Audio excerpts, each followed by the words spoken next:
নামাজের সামনে দিয়ে অতিক্রম করা হারাম না জায়েজ। 40 বছর বা 40 দিন যদি ইন্তজার করতে হয় তবু তোমরা যাবে না, যদি জানতো যে মাজা আলিহিমের কত গুনাহ আছে নামাজের সামনে দিয়ে গেলে। তবে দূর দিয়ে যাওয়া যেতে পারে। কতটা নামাজের দখলে থাকবে? সূত্রা যদি লাগাই সূত্রার ভিতর থেকে যেতে পারবে না, সূত্রাটা কাছাকাছি রাখবে নিজের সেজদার জায়গা, আর তারপরে মোটামুটি 1 হাত জায়গা, খুব বেশি 1 বিগত বা 1 হাত তার দখলে। আর গোটা মসজিদ দখল করে ওই খেলে নামাজ শুরু করেছে, একটা সূত্রাও রাখেনি, আর গোটা মসজিদ দখল করেছে। এখন এগুলো দিয়ে যেতে পারবো না? অবশ্যই দ্বিতীয় কাতার দিয়ে যেতে পারবো, তার কাতার দিয়ে যাব না। দ্বিতীয় কাতার বা তৃতীয় কাতার একটু দূর দিয়ে অবশ্যই যেতে পারবো, জায়েজ।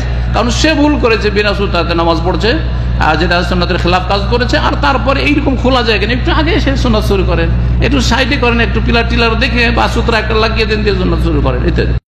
আমরা জানি জামাতরত ব্যক্তির সামনে দিয়ে যাওয়া যাবে না। প্রশ্ন কতটুকু সামনে দিয়ে যাওয়া যাবে না? সুন্দর প্রশ্ন। নামাজের সেজদার জায়গায় তাকালে যতটুকু দেখা যায়, অর্থাৎ নামাজের যেখানে সেজদা দেবে ওর পরও আরেক কাতারের উপর দিয়ে যাওয়া যেতে পারে।